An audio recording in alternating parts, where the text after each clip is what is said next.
안녕하세요. 오만사입니다. 요새 들어 방송인 박수홍 씨에 대한 기사가 넘쳐나고 있습니다. 박수홍 씨뿐만이 아니라 다른 연예인들도 대부분 가족들 때문에 빚을 지거나 가족 중에 한 사람이 도박을 했다거나 빚을 떠넘겼다거나 하는 일들이 여러 번 접해보는데요. 저는 그런 기사를 볼 때마다 안타까움을 넘어서서 뭔가 끓어오르는 울분이 주체가 되지 않습니다. 바로 저희 엄마가 그렇게 살아오셨거든요. 엄마는 지금 하늘나라에 계시고 제 옆에 없습니다. 평생을 뼈 빠지게 일만 하시고 남 좋은 일만 하시다가 보람도 없이 가셨어요. 연예인 박수홍 씨는 혼자서 버는 수입이 중소기업만 하는 수준이라서 돈에 그리 연연하는 사람이 아니라서 가족에게 믿고 돈을 맡겼겠죠. 저희 엄마는 직접 돈 관리도 했는데도 불구하고 뜯길 것 다 뜯기고도 좋은 소리 한 번도 제대로 못 듣고 저 세상에 가셨습니다. 왜 그러셨을까요? 왜 바보같이 본인이 돈 관리도 잘 했으면서 그렇게 뜯기고 살았냐고 하실 겁니다. 그때 그 시절에는 너무나 가난했던 시절이라서 둘째 딸이었던 엄마가 동생들을 위해서 벌어먹이지 않으면 안 되었다고 했습니다. 외할아버지가 번듯한 직장에 다니셨어도 외할머니께 월급 봉투를 제대로 가져다 주지 않으셨대요. 외할아버지는 두 집 살림을 하셨고 딸만 내리나는 외할머니에게 아들을 못 낳아서 두 집 살림을 한다고 협박이 아닌 협박을 하시면서 생활비도 제대로 준 적이 없었답니다. 드디어 막내가 아들이긴 했지만 외할머니는 딸들 넷을 다 희생해서라도 아들 하나만 잘 키우고 싶으셨대요. 외할머니의 기막히고 서러운 인생에 모든 것을 하나밖에 없는 귀한 아들인 외삼촌에게 다 쏟아붓고 싶어 하셨고 외삼촌 하나만 잘 되고 성공하면 딸들이 다 잘 안 되더라도 괜찮다고 생각하신 분이셨습니다. 다행히도 딸들인 엄마를 포함해서 이모들은 다 하나같이 효녀들이었어요. 늘 외할아버지한테 무시받고 정서적인 학대를 받아온 외할머니를 불쌍하고 가엾게 여겼습니다. 외할아버지는 보란듯이 두 집 살림을 하시면서 아들을 둘이나 낳았고 딸도 둘씩이나 낳았어요. 외할머니가 딸만 내리 낳으시면서 얼마나 비통하셨겠습니까? 어린 나이에도 불구하고 그걸 잘 알고 있었던 이모들이 외할머니의 아들 사랑에 대해서는 어느 누구도 뭐라 하지 못했다고 했습니다. 외할머니의 후처의 몸에서 나온 아들이 외할아버지 호적에 퍼젓이 장남으로 올라가 있는 것에 분통을 터뜨리셨대요. 외할머니는 본처임에도 불구하고 마치 후처가 본처인 양 행색을 하고 다녀서 그에 따른 스트레스가 상상을 초월했다고 했습니다. 당시에는 여자가 이혼을 하면 사회적인 시선이 그리 곱지 못했었다고 했습니다. 이혼한 여자는 뭔가 흠이 많고 문제가 많아서 이혼을 당했을 거라며 남성 중심주의적 사고가 팽배했으니까요. 지금은 그런 것은 얼토당토하지 않는 일이라며 이해가 안 되는 거지만 우리 외할머니의 시대만 해도 그랬었다네요. 그랬으니 외할아버지처럼 두 집 살림을 하면서도 떳떳하게 오가며 살았겠죠. 외할머니는 전쟁통에 국민학교도 겨우 나오셨고 중학교도 다니시다가 마셨대요. 집안일 하기도 바빠서 책 볼 틈이 없었는데 그걸 늘 아쉬워하셨답니다. 당시만 해도 책이 또 얼마나 있었겠어요. 한글보다 많이 한자를 많이 썼었던 시대였는데 그게 바로 외할머니께서 글을 못 읽게 된 원인이었다고 했습니다. 당시에는 그 옛날에 가난한 시골에서는 아들만 시내로 학교를 보냈고 딸들은 시집가면 그만이라고 해서 집안일을 가르치고 농사일을 돕게 했답니다. 아직 엄마 품을 벗어나기 싫어하는 어린 애와도 같았어도 일찌감치 외할아버지와 선을 봐서 결혼을 하게 되셨다고 했습니다. 부모님 품속에서 지내다가 세상이 어떻게 돌아가는지도 모른 채 털컥 부모님의 결정으로 결혼이란 걸 하게 되었으니 얼마나 가치 판단 기준을 세울 시간도 있었겠나요. 그런 걸 생각할 여유조차 없는 시집살이가 기다리고 있었고 자식을 낳기 바빴고 키우기 바빴으니 말입니다. 선을 당사자끼리 본 것도 아니고 그저 양가 부모님들끼리 만나서 결혼을 결정을 했다니 그 시절에 제가 태어나지 않은 게 얼마나 다행한 일입니까? 그때 그 시절에는 부모가 곧 하늘과도 같았다고 했습니다. 가부장적인 시대라서 특히나 집안의 기둥이라 일컫는 아버지의 존재는 그야말로 신과도 같은 존재였다네요. 그랬으니 부모가 정해지는 사람과 군소리 없이 결혼도 했고 시집에 가서 죽으면 죽는 신용이라도 해서 시부모님께 이쁨을 받고 그 집 귀신이 되라고 일러줬겠죠. 그런 사고가 팽배했던 분들이 저희 외할머니 세대였어요. 그랬으니 박수홍 아버지도 박수홍을 함부로 폭행도 하고 무지막지하게 대하는 거 아닙니까? 외할머니는 비록 본처임에도 불구하고 아들은 호처가 먼저 낳았지만 외삼촌을 잘 키워서 성공을 시키면 외할아버지가 외할머니한테 함부로 무시를 못할 거라고 믿으셨습니다. 그래서 외삼촌에게 다 쏟아부으셨대요. 그 희생양이 엄마였습니다. 엄마는 딸 중에서 가장 착하고 효녀였다고 했습니다. 외할머니가 외할아버지가 늘 왔다 가실 때마다 복 한쪽에서 서럽게 울고 계신 것을 늘 안타까워했고 꼭 껴안아주며 함께 울어주었던 착한 딸이었대요. 엄마, 울지 마. 아버지 필요 없어. 우리가 있잖아.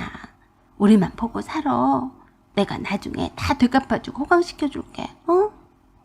엄마가 돌아가시기 전에도 늘 저에게 외할머니에 대한 그 어린 시절의 애틋했던 마음들을 드러내놓곤 하셨어요. 네 외할머니를 미워하지 마라. 참 고생도 많이 하신 분이야. 불쌍해.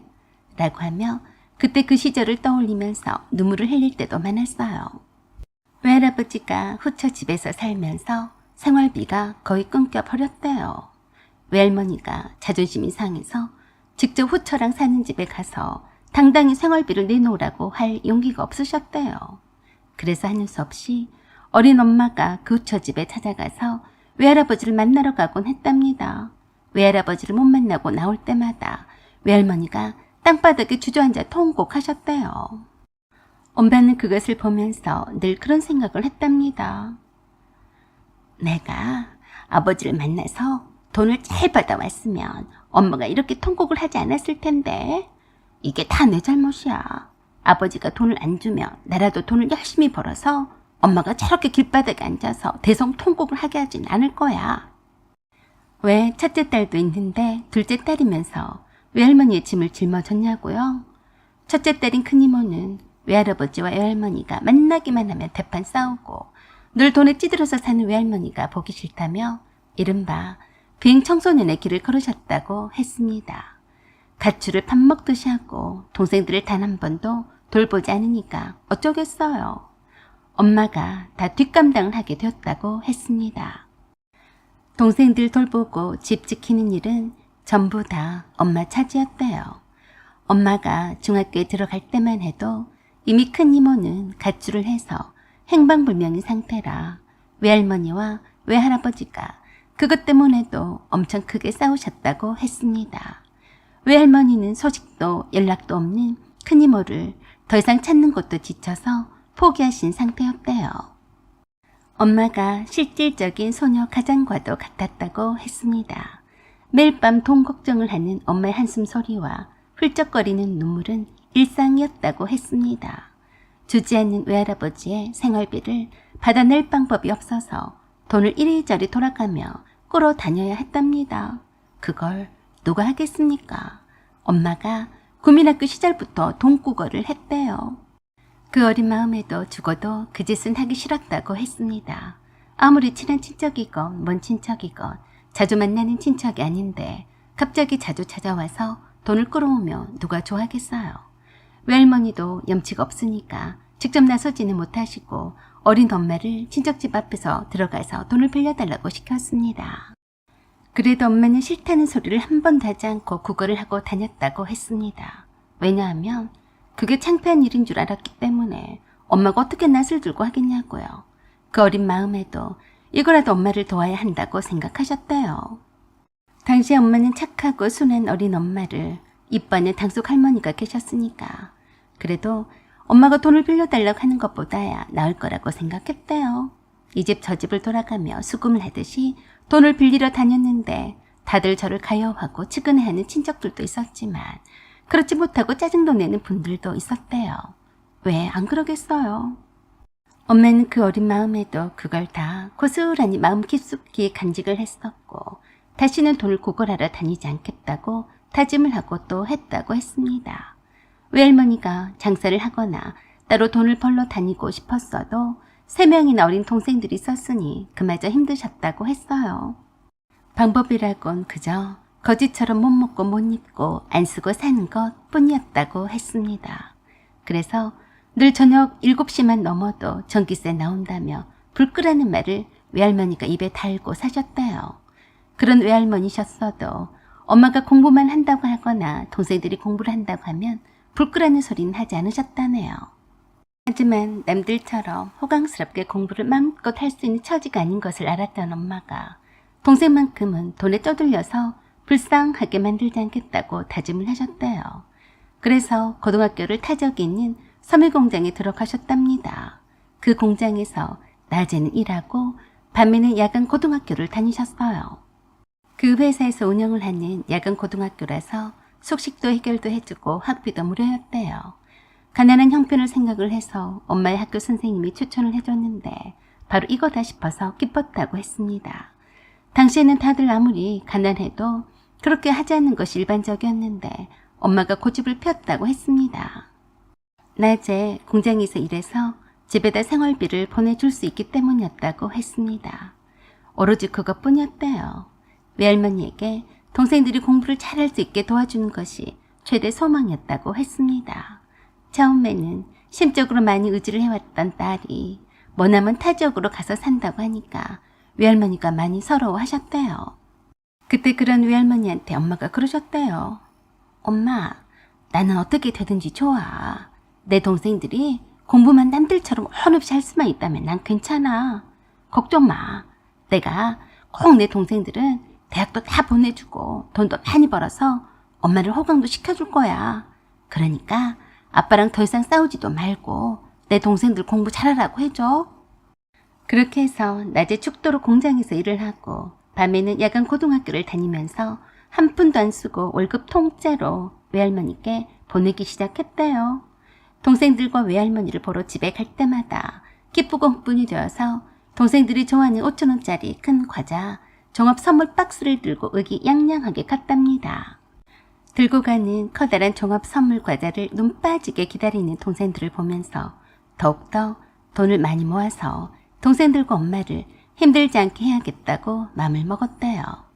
고등학교를 졸업을 한 이후로 더 이상 안 되겠더래요. 공장에서 다니는 월급만으로는 동생들의 대학 근처도 못 보내겠다 싶어서 과감하게 물장사를 시작하셨답니다. 당시 물장사는 아주 천하디 천한 밑바닥 직업이었다고 했습니다. 물장사란 다름이 아니라 술과 음료를 파는 것을 말합니다. 지금이야 직업에 귀천이 없으니까 카페가 우후죽순 여기저기서 생겨나지만 그 옛날에는 술집이나 다방 같은 곳은 거의 몸 파는 여자나 다름없는 걸로 취급을 받았다고 했습니다. 저희 엄마는 돈을 벌어야 했고 미천도 없는데 장사는 뭘 해야 할지 모르겠고 너무도 세상이 무서웠지만 당시만 해도 다방에서 차 나르는 일이 돈을 꽤 줬다고 했습니다. 처음엔 뭣도 모르고 들어갔다가 무서운 곳인 줄 알고 바로 나왔는데 그 와중에서도 몹쓸 고생을 다 했다고 했어요.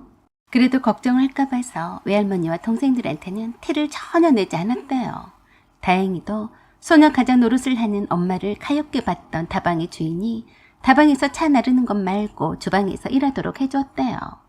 그분도 돈에 치를 떨면서 일찌감치 가출을 한 후에 다방을 차려서 동생들 공부를 시키고 있더랍니다.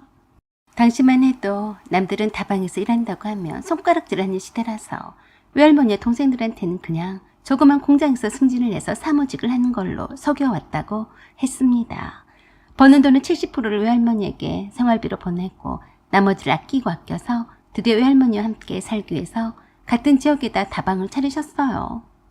다방이란 곳이 유흥업소화되어서 많이 인식이 안 좋아서 그마저 숨겨가며 일을 했다네요. 결코 티켓 다방과 같은 그런 나쁜 짓은 하지 않고 건전하게 하기만을 바랬었는데 그것도 오래가질 못했다고 했습니다. 나쁜 인식 때문에 시비를 거는 남자들이 많아서 경찰서까지 오고 가면서부터 외할머니가 알게 되셨대요. 그래서 그걸 그만두고 할 것이 없어서 시장바닥에 나가서 제일 잘 나가는 식당에 가서 음식하는 것을 배우기 시작하셨대요. 당장에 동생들 학원비에다 대학 등록금에 책값에 돈 한두 푼이 들어가는 게 아니라서 무엇이든 닥치는 대로 해야 했답니다. 그래서 시장 바닥에서 한편으론 튀김 장사를 하면서 식당을 차릴 준비를 하셨대요. 그런 엄마를 외할머니는 별로 좋아하지 않으셨다고 했습니다. 그러기는커녕 부끄럽게 하셨대요. 엄마가 번 돈으로 이모들과 외삼촌이 대학교도 다니게 되었는데 말입니다. 특히나 외할머니는 삼촌만큼은 아들 하나이니 성공을 시켜야 한다며 그 없는 살림에도 과외며 학원이며 남들이 하는 것은 다 시켰고 심지어 대학교 입학을 한 이후로도 스펙 쌓기를 한다며 엄마가 벌어다 준 돈뿐만이 아니라 이모들이 취업해서 번 돈을 다 끌어다가 유학까지 보내시라고 하셨어요. 외할머니께서는 늘 엄마에게 그러셨대요. 너희들은 다 필요가 없다. 너희들은 시집만 잘 가면 인생이 펴는 거다. 엄마처럼 너희들 아버지 같은 사람만 만나지 않으면 되는 거야. 그러니까 너희들한테는 못했던 거는 우리 승찬이한테 원 없이 다 해주고 싶다. 아들이 성공을 해야 집안이 일어나는 거다. 네 아버지도 꼼짝 못할 거다. 외할머니는 늘 후처인 외삼촌의 배다른 형들보다는 더 잘되고 성공해야 복수를 하는 거라고 하셨대요. 그 탓에 갈수록 더 외삼촌의 성공에 집착을 하셔서 외삼촌이 스펙을 쌓는다며 하는 모든 것들을 다 해주고 싶어 하셨대요. 알바도 한 번도 안 해보고 대학생이 된 이후로도 풍족한 용돈에 학원에 여럿 다녔답니다. 외삼촌은 엄마의 희생덕으로 가난을 모르고 살았어요. 그런다고 해서 엄마의 고마움을 아는 것도 아니었어요. 그저 엄마와 이모와 외할머니는 오로지 자기만을 위해서 있는 사람으로 생각을 했습니다. 모두가 떠받들었으니까요. 그 덕으로 좋은 대학교를 졸업을 하게 되었고 좋은 직장에도 취업을 하게 되었는데도 외할머니는 계속해서 엄마에게 돈을 요구하셨습니다. 승찬이가 월급을 타면 얼마나 되겠냐. 승찬이도 사회생활을 잘해야 성공한다고 하지 않니? 남자들은 밖에서 돈도 잘 쓰고 그래야 뒤처지지 않는다더라. 네가 돈을 끊으면 난 뭘 먹고 살라고 그래? 엄마가 그때까지도 결혼도 못하고 가장 노릇만 하고 있는데도 별 신경을 쓰지 않았다고 했습니다. 무한히 샘솟는 돈줄이었으니까요. 그 즈음에 아빠를 만나셨대요. 그래서 아빠와 결혼을 하기 위해서 방을 보러 다니는 것을 외할머니도 아셨는데 굉장히 불쾌해하셨답니다. 아직 승찬이도 자리도 안 잡았는데 뭐하러 결혼을 서두르냐? 네가 남자 없이는 못 사냐? 딱 보니까 별 볼일도 없어 보이구만. 너는 나를 보고도 모르는 게야. 내가 네 아버지를 만나서 얼마나 고생하고 사냐. 그냥 혼자 살아. 라고 하시며 아빠와의 결혼을 반대하셨습니다. 반대하는 이유가 고졸 출신에다 직장을 다니는 회사원이 아니라는 이유에서였어요. 외할머니는 아무리 사위가 못 배웠어도 월급을 따박따박 받는 회사원을 원하셨고 그런 사람이 아닐 바엔 차라리 남 좋은 일 시킬 거면 혼자서 살라고 하셨대요. 반면에 이모들은 대학교까지 졸업한 이후에 다 결혼을 시켰어요. 그것도 엄마가 준 돈으로 바리바리 혼수를 장만을 해서 보냈습니다. 외할머니가 돈이 어디에 있어서 이모들의 혼수를 다 해줬겠어요. 외할아버지는 남처럼 안 보고 사는 지가 꽤 되었는데요. 그래도 엄마가 그러셨는데 이모들한테는 돈이 많이 들지는 않았다고 했습니다. 이모들이 다 알아서 돈을 모아서 결혼을 했다고 했어요. 이모들이 결혼할 때부터 엄마는 서운했다고 했습니다. 이모들이 결혼 전에 상견례에도 엄마를 나오지 못하게 하셨대요. 왜냐하면 엄마가 유일한 고졸에다 변변히 내세울 만한 직장에 다니는 것도 아니었으니까요. 외할머니가 늘 그러셨대요. 혹시라도 물장사를 했던 것을 누가 알기라도 하면 어떡하냐? 이건 창피할 정도가 아니라 망하는 지름길이야. 그러니까 너는 자꾸 아무데나 얼굴 내밀지는 마라. 알았냐? 다 이게 네 동생들을 위해서 그런 거야. 외할머니는 늘 그렇게 어느 순간부터 엄마를 부끄럽게 여기셨대요. 그때부터 엄마가 외할머니와 다투기 시작했고 사이가 멀어졌다고 했습니다. 엄마의 동생들이 이모들은 다 시집을 보내놓고도 엄마가 결혼하는 것을 반대를 하셔서 엄마가 아빠랑 결혼식도 올리지 못하고 절에서 물 떠놓고 초촐하게 혼인식을 대신했다고 했어요. 그동안 돈을 벌어서 다 외할머니께 보낸 탓에 방 한 칸도 구할 돈도 없어서 월세부터 시작했다고 했습니다. 그때부터 엄마가 외할머니에게 보내는 생활비를 차츰 줄여나가기 시작을 했고 결국에는 다 끊어버렸어요. 그러면서 외할머니와 원수지간이 되어버렸습니다. 천하에 둘도 없는 나쁜 딸이라는 말을 듣게 되었대요. 아직 승찬이가 자리도 잡지도 못했는데 그때까지 좀 기다렸다고 결혼을 해도 되겠구만. 굳이 살림을 차리고야만 해. 이왕 동생들을 도와줄 거면 확실히 해야 할 거 아니냐. 희생만 계속해서 강요하는 외할머니가 무척 서운했다고 했습니다. 엄마가 저를 낳으신 해 무척 건강이 많이 나빠졌습니다. 사춘기 어린 시절부터 섬유 공장에서 힘들게 고생을 해서 그런지 기관지가 늘 좋지 않았는데 저를 낳은 이후에 더 악화가 되었어요. 그것도 알면서 외할머니는 말을 잘 안 듣는다며 엄마를 식구들 사이에서 왕따를 시켰습니다. 그동안 마르지 않는 샘물처럼 엄마가 벌어다 준 돈으로 풍족하게 지냈는데 당장에 그 돈이 끊겼으니 죽을 맛이었나 싶었대요. 외삼촌도 좋은 직장에 다니면서 잘 벌고 있었고 이모들도 모두 다 대학교를 졸업을 해서 다들 엄마보다 잘 살고 있는데도 외할머니는 그저 엄마가 계속해서 회색만 해주기를 바라셨답니다. 우리 승찬이가 좋은 집안 여자와 장가를 갈 때까지만이라도 수고를 해줘야 하는 거 아니냐? 다 된 밥에 재를 뿌리는 거야. 뭐야? 왜 돈을 주다가 말어? 외할머니 때문에 다들 그렇게 잘 따르던 이모들과 외삼촌도 엄마한테서 멀어졌대요. 그래서 엄마가 그 스트레스로 병이 더 깊어졌는지 모르겠습니다. 엄마는 늘 몸이 좋지 않았어도 쉬지 않고 일을 열심히 하셨습니다. 두 이모들과 외삼촌을 대학까지 다 보내고 이모들 호수 장만까지 다 해주고 이제서야 집 한 칸을 월세에서 전세로 바꾸고 집장만을 하려고 죽어라 일만 했어요. 그런데도 불구하고 외할머니는 엄마가 고졸에다 공장에서만 일하고 물장사를 했다는 이유로 무한히 무시하셨어요. 이모들이 집을 샀다는 소식은 들어오는데도 외삼촌이 결혼할 때 집 한 채는 갖고 있어야 한다며 누나들이 도와주지 누가 도와주냐며 돈을 요구하셨습니다. 엄마는 그때 기가 막히다고 통곡을 하셨대요. 엄마, 나는 퍼주기만 하고 누구한테 받아야 해요?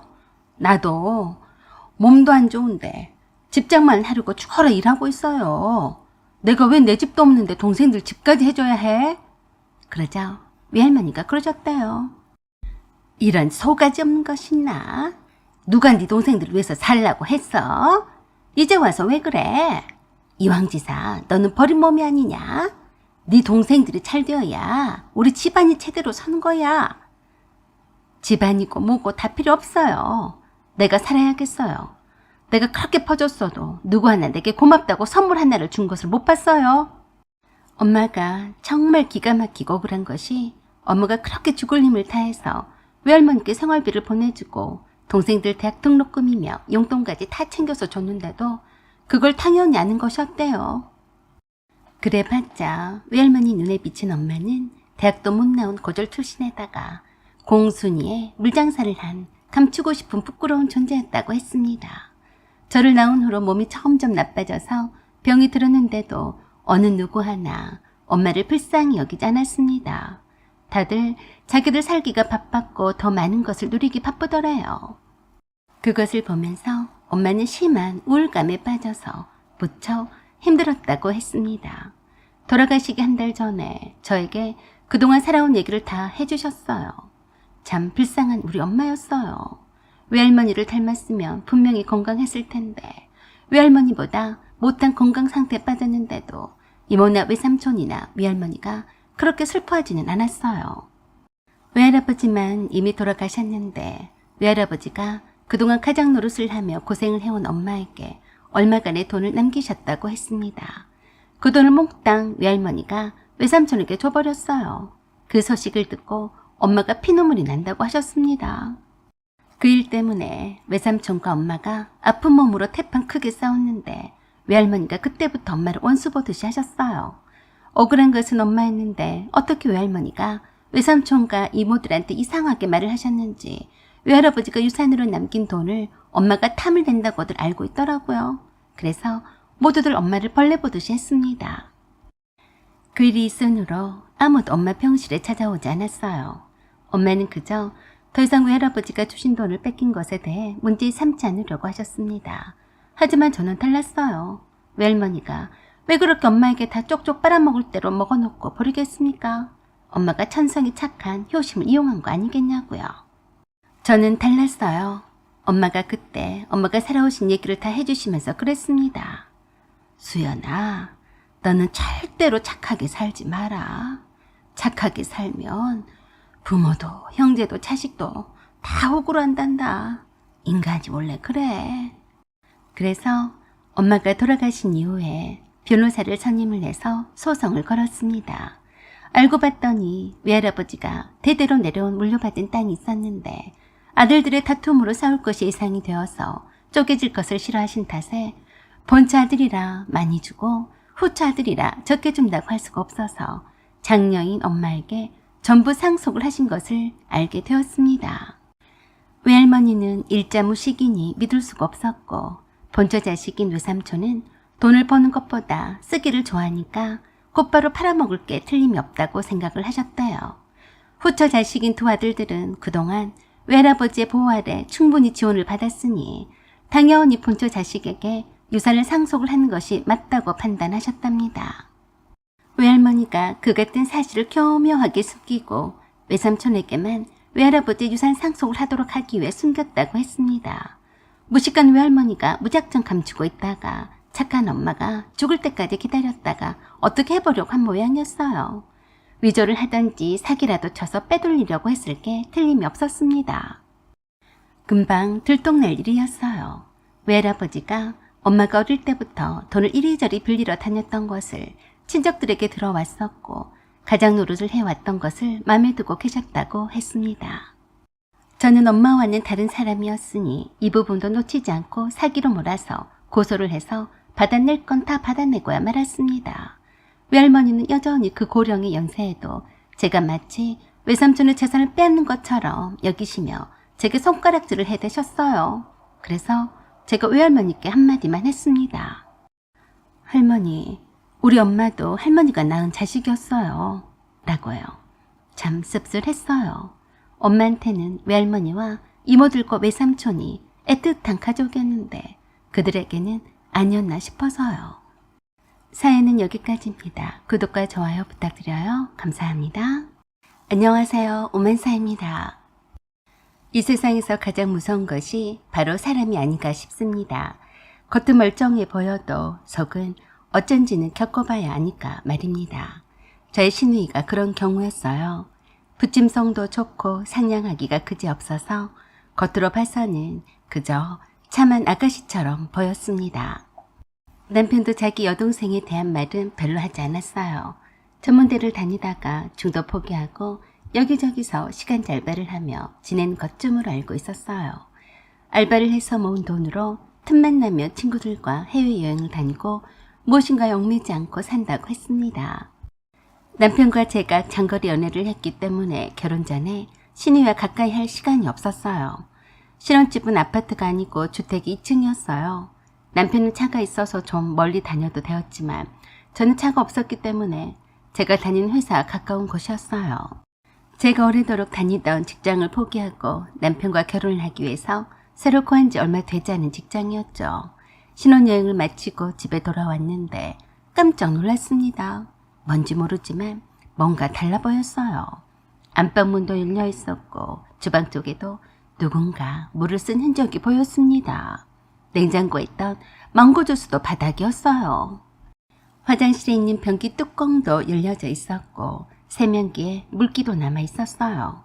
제가 신혼집에 무거운 캐리어를 들고 들어오자마자 남편에게 그랬습니다.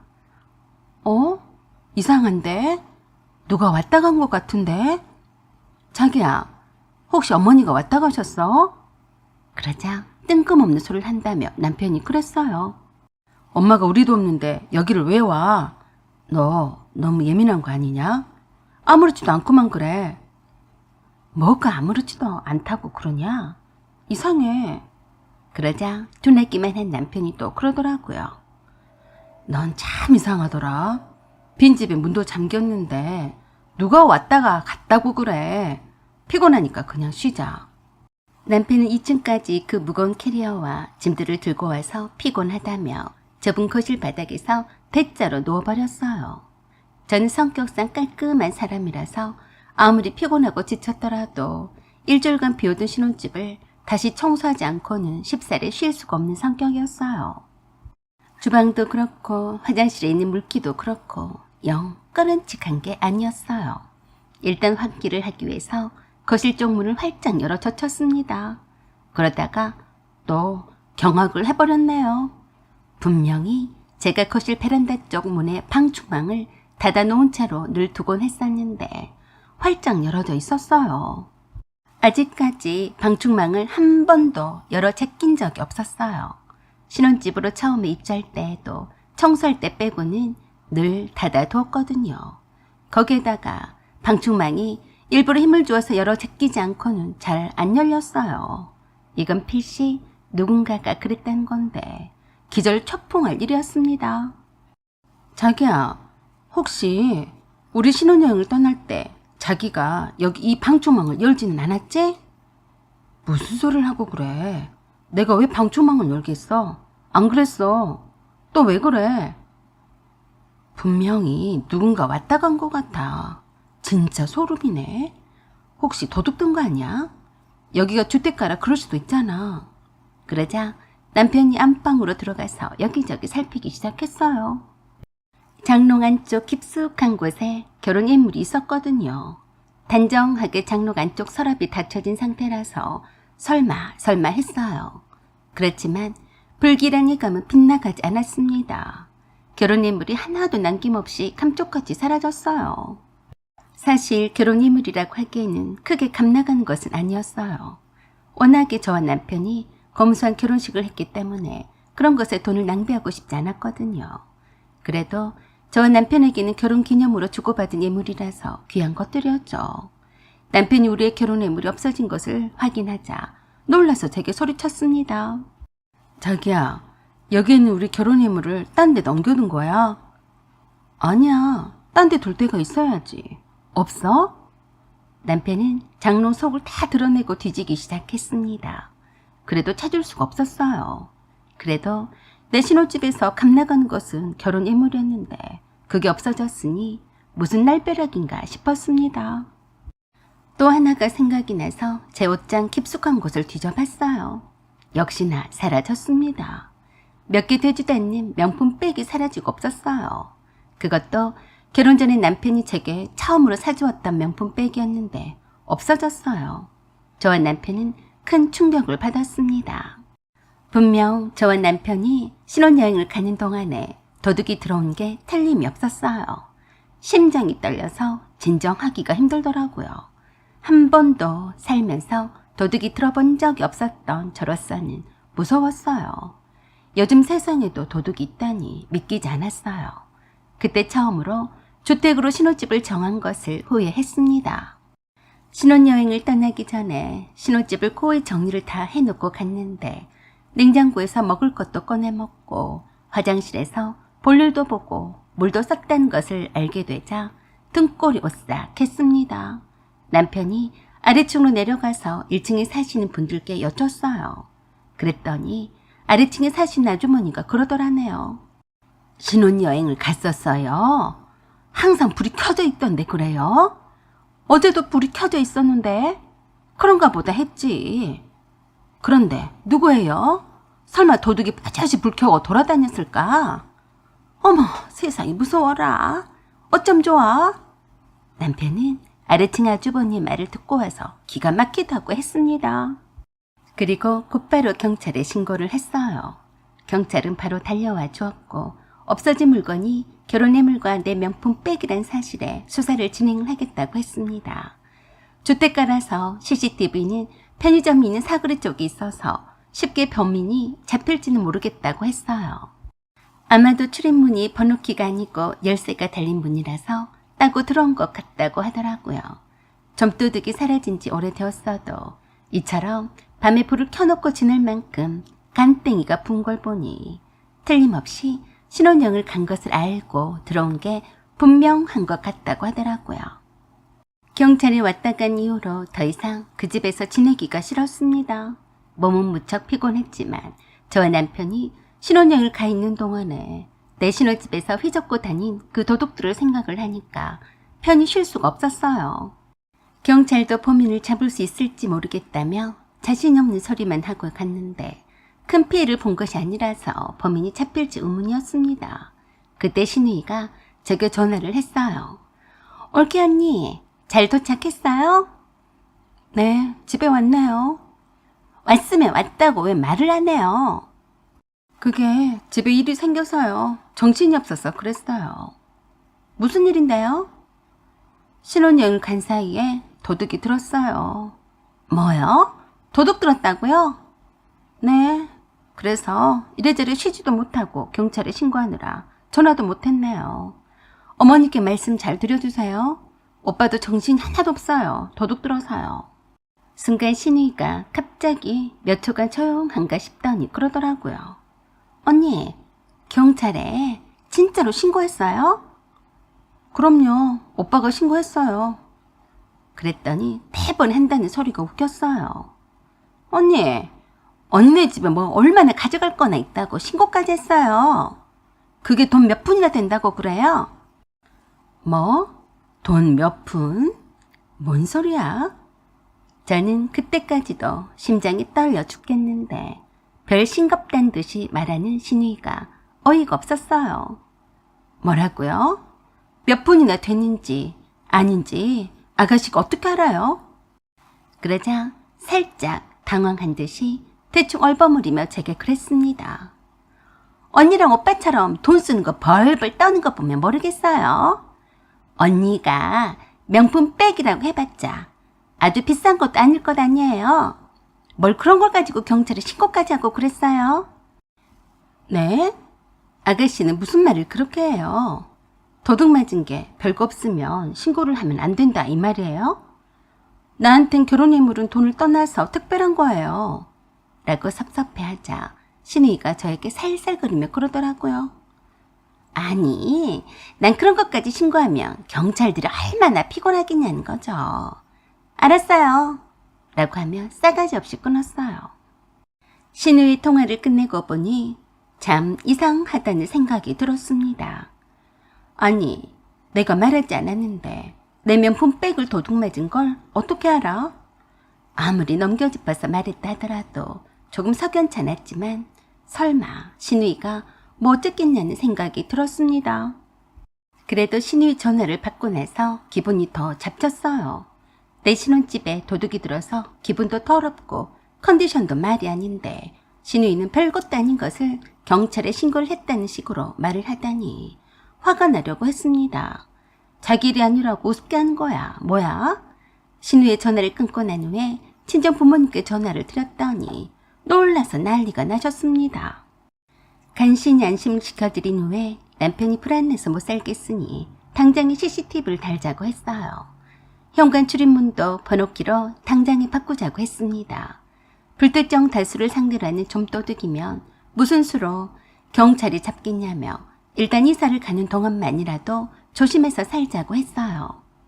그리고 그 다음날 바로 눈을 뜨자마자 제일 먼저 CCTV를 설치했습니다. 출입문 번호키도 금방 달았어요. 그랬어도 다음날 출근한 뒤에 제가 먼저 퇴근 후에 제 신혼집에 오려니까 무서웠어요. 꼭 누군가 지켜보고 있을 것만 같았고 또 도둑님이 왔다 가지 않았을까 싶어서 신혼집 안팎을 샅샅이 살피는 게 일과였어요. 정이 떨어질 대로 떨어진 내 신혼집을 다시 구해야 하나 싶었습니다. 돈 들여서 급한 대로 CCTV도 달고 현관 번호키도 달았는데 억울한 생각까지 들더라고요. 남편이 오기가 생긴다면서 그 도둑을 잡고야 말겠다고 열불을 냈습니다. 저는 그냥 이사만 가고 싶었는데 말입니다. 남편이 제게 그러더라고요. 정말 화가 난다. 어떤 인간이길래 하필 신혼여행을 간 사이에 들어와서 자기 집인 것처럼 지내다가냐? 내가 자기한테 처음으로 사준 명품 백까지 들고 튀다니 어떻게 잡지? 저는 그냥 냅두고 다른 데로 이사를 가자고 했습니다. 또 어떻게 신혼집을 보러 다니 하나 머리꼴치도 아팠지만 그게 더 속이 편하겠더라고요. 일단 시부모님께 신혼여행을 잘 다녀왔다고 인사를 드리러 갔습니다. 제가 시댁에 가자마자 신우이는 바쁜 일이 있다며 나갔어요. 시부모님이 신혼집이 털렸다고 하니까 걱정 이만저만 아니셨습니다. 아이고 말세다 말세. 요즘 세상에도 빈집털이가 있다니 말이 되는 소리냐? 시어머니께서도 어이가 없다는 듯이 혀를 끌끌 차며 그러셨어요. 아주 옛날에는 먹고 살기 힘든 사람들이 많아서 점도둑도 있기도 했다만 요즘에는 그런 사람들은 없지 않냐. 아마도 가출한 어린애들이 속없이 갈 곳이 없어서 빈집에 들어왔다가 그런 거 아니냐? 그렇지 않고서야 남의 집에 들어와서 자기 집 행세를 하며 지냈겠냐? 시어머니께서 또 그러셨습니다. 에이구, 어느 집 자식인지는 몰라도 그 집구석 알만하다. 어떻게 자식을 그 모양으로 키웠길래 그러겠어? 그런 집구석과는 상종을 말해야 하는데 내가 그런 집구석 인간이요 할 사람이 있겠냐? 시부모님과 저녁 식사를 마치고 신혼여행 선물을 드린 후에 늦은 밤에 신혼집으로 돌아왔습니다. 남편이 오자마자 CCTV를 확인했습니다. 그러더니 깜짝 놀라더라고요. 이게 뭐야? 미진이 아니야? 그 말에 제가 남편에게 물었습니다. 왜 그래? 아가씨가 어쩐다고 그래? 딱 걸렸습니다. 신이가 현관에 번호키가 되어 있자 베란다 문을 열고 신혼집에 들어오려고 한참 헤매고 있더라고요. 창문이란 창문을 다 열어잡기려고 했어요. 누가 봐도 수상했습니다. 남편도 제게 그랬어요. 미진이가 왜 우리 집에 들어오려고 저랬지? 우리한테 말하면 될 것을 왜 저러지? 너무나 이상해서 계속해서 지켜봤더니 신이가 또 어디론가 전화를 거는가 싶더니 한참 후에 어떤 한 남자가 나타났습니다. 그 남자가 신이 한참 얘기를 나누더니 집 안으로 들어가려고 용을 쓰는 듯 하다가 포기하고 둘이 돌아갔어요. 저는 남편에게 그랬습니다. 혹시 아가씨가 우리 집에 들어온 것 아닐까? 그럴 리가 있어? 미진이가 왜 그러겠어? 그러면 저건 어떻게 설명할 건데? 우리가 신혼여행을 간다는 사실도 아가씨가 알고 있었고 오늘도 그래. 우리 집에 우리도 모르게 들어가야 할 이유가 있어? 아까 우리를 봤어도 약속이 있어서 외출한다고 했었잖아. 그래서 남편 신우에게 전화를 했어요. 미진아, 너 오늘 우리 집에 왔었니? 어? 오빠 집? 왜? 아까 친구 만나러 간다고 했었잖아. 내가 오빠 집을 왜 가겠어? 뭐? 왜 거짓말을 해? 너 나한테 숨기는 거 있지? 바른 대로 말해. 신이는 팔쩍 뛰었습니다. 뭘 숨긴다고 그래? 뭐 잘못 먹었어? 왜 나한테 지랄이야? 가뜩이나 일도 잘 안 되고 짜증났는데 오빠까지 그럴 거야? 오히려 남편한테 큰소리치고 일방적으로 전화를 끊어버렸어요. 남편이 다시 전화를 걸어도 받지 않았습니다. 갈수록 신우이가 의심이 갔어요. 행동이 이상하잖아요. 그걸 눈치를 챈 남편이 제게 그러더라고요. 내 동생을 함부로 의심하지 마. 뭔가 이유가 있을 거야. 내가 내일 만나서 얘기해볼게. 그래? 알아서 잘해봐. 정말 궁금하네. 왜 저렇게 거짓말까지 해야 하는지. 남편은 얼굴이 굳어졌어요. 그래서 더 이상 말은 하지 않았지만 저는 신우이가 한 짓이라고 믿기 시작했습니다. 내가 무엇을 도둑을 맞았는지 말해주지도 않았는데 신우이는 알고 있었으니까요. 남편은 분명히 신우이가 한 짓이었어도 그냥 대충 넘어갈 게 틀림이 없을 것 같았어요. 그래서 그 다음날 오전에 경찰에 그 CCTV를 넘겼습니다.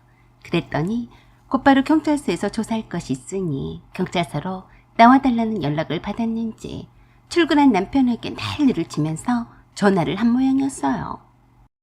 남편이 제게 전화를 해서 그러더라고요. 내가 알아서 한다고 내 동생 의심하지 말라고 했어, 안 했어? 그랬는데 나는 아가씨가 의심스러워서 확실히 누가 범인인지 알고 싶어서 CCTV 영상을 경찰에 넘긴 거야. 내가 명품백을 도난당한 걸 말해주지도 않았는데 알고 있는 눈치였어. 뭐야? 너 내 동생을 뭘로 보고 함부로 그따위로 말을 하냐? 아가씨를 의심만 가득 찬 눈으로 바라만 보면 더 안 좋은 거 아니야? 확실히 수사를 해서 범인을 밝혀내면 아가씨도 의심도 안 받고 좋은 거지. 왜 열받고 그러니? 네 동생이 범인일까 봐 걱정돼서 그러냐? 그래도 남편은 억지스럽게 성질을 부렸어요. 그게 아니잖아. 당장에 미진이가 경찰서에 소환되어서 피해자로 신문을 받게 생겼는데 기분 좋냐? 내가 알아서 하겠다는데 왜 못 기다리고 경찰에 그 영상을 넘겼어? 범인을 잡아야지. 곧 알게 되겠지. 끊어. 신우이가 경찰서에 끌려가게 되었다고 나를 탓했습니다. 조금 후에 시어머니가 또 전화를 하셨어요. 야, 네가 우리 미진이를 경찰서에 팔아먹었다며? 어디 할 짓이 없어서 감히 신우이를 경찰에 고발을 하고 그러냐? 네가 눈에 뵌 것이 없냐? 우리 미진이를 도둑년으로 몰아도 되는 거야? 어머니, 죄송합니다만 저는 아가씨를 도둑년으로 본 적이 없습니다. 그러자 시어머니가 제게 거친 말씀을 하셨습니다. 너는 천하의 몹쓸년이다. 이제 시집 온 지 얼마나 되었다고 집안 망신을 시켜도 입은 수지. 어디 감히 신우이를 도둑년으로 몰아 세우지를 않나. 실제로 그렇더라도 더 감싸고 돌아야지. 이러니까 집안에 여자가 잘 들어야 편안한 법이야. 저도 사람인데 시어머니께 이런 말을 듣고도 기분이 좋을 리가 있나요? 일방적으로 끊고 싶지는 않았어도 회사에서 근무 중이라서 계속 전화를 들고만 있을 수 없었어요. 그래서 시어머니께 공손히 말씀을 드렸습니다. 어머니, 회사에 근무 중이라 먼저 끊습니다. 다시 전화를 하셔도 못 받으니 그래 하세요. 라고 하고 끊었습니다. 남편을 통해서 어젯밤 CCTV 영상을 제가 경찰에 넘긴 걸 알고서 화를 내셨습니다. 그래도 남편만 믿고 있을 수가 없었어요. 분명히 나만 빼고 뭔가 감출 것 같았거든요. 그래도 저렇게 시어머니와 남편이 노발대발하니까 정말 제가 너무했나 라고 생각을 했습니다. 완전히 시부모님께 미운 털이 박혀버렸어요. 하지만 그러기 전에 신우이가 충분히 해명을 했어야 했어요. 계속해서 거짓말로 둘러댈 게 틀림이 없었거든요. 남편이 갑작스럽게 수사를 취소해달라고 요청을 했다고 했지만 저는 계속하라고 했습니다. 그러면서 그 전말이 다 밝혀졌어요. 신우이는 전과 산범인 남자친구를 사귀고 있었더라고요. 저와 남편이 신혼여행을 간 사이에 신혼집에 와서 버젓이 지내다 갔더라고요. 제 명품백은 신우이가 그 사이에 들고 다녔고요. 결혼의물은 신우이 남자친구가 가져간 줄은 몰랐다고 했습니다. 결혼의물은 신우이 남자친구가 이미 팔아먹어버렸고 명품백은 돌려놓으려고 신혼집으로 왔다가 CCTV에 딱 걸린 거래요. 신우이는 명품백을 돌려주고 사실 그대로 말해주려고 했다고 하더라고요. 그저 나쁜 의도가 아니라 장난삼아서 그런 거라고 했어요. 참 딱하더라고요. 나이가 몇인데 아직도 속없이 장난삼아서 그런 거라니. 앞으로 또 그럴 게 뻔했습니다. 그동안 돌려줄 기회도 얼마든지 있었는데도 왜 안 돌려주고 그랬겠어요. 그게 다 간좀 보다가 상황이 여의치 않을 것 같으니까 돌려주려고 했다느니 그러는 거 아니겠어요.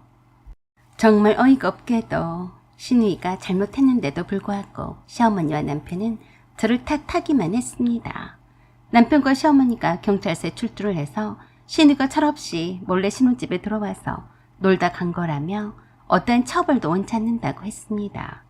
잃어버린 제 결혼 예물도 다시 찾아놓으라고 거짓말을 하더라고요.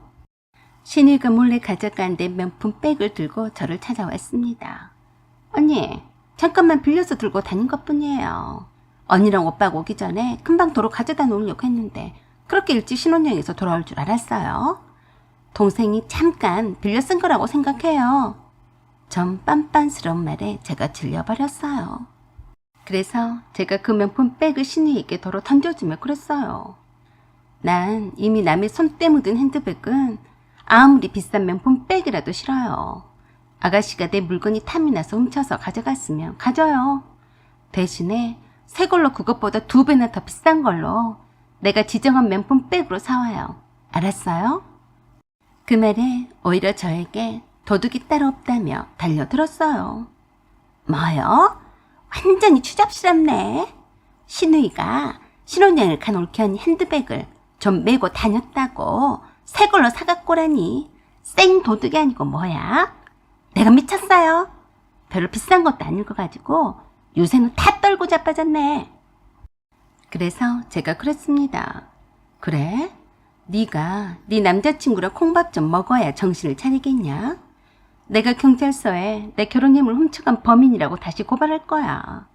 네 남자친구랑 처음부터 내 물건 훔치려고 한 거잖아. 둘이 나란히 콩밥을 먹으면 딱 어울리겠네. 그러자 제 앞에서 또 시어머니께 일렀어요. 엄마, 올케 언니가 돌았나 봐. 나를 키웠고 콩밥을 먹이겠대. 어떻게 좀 해봐.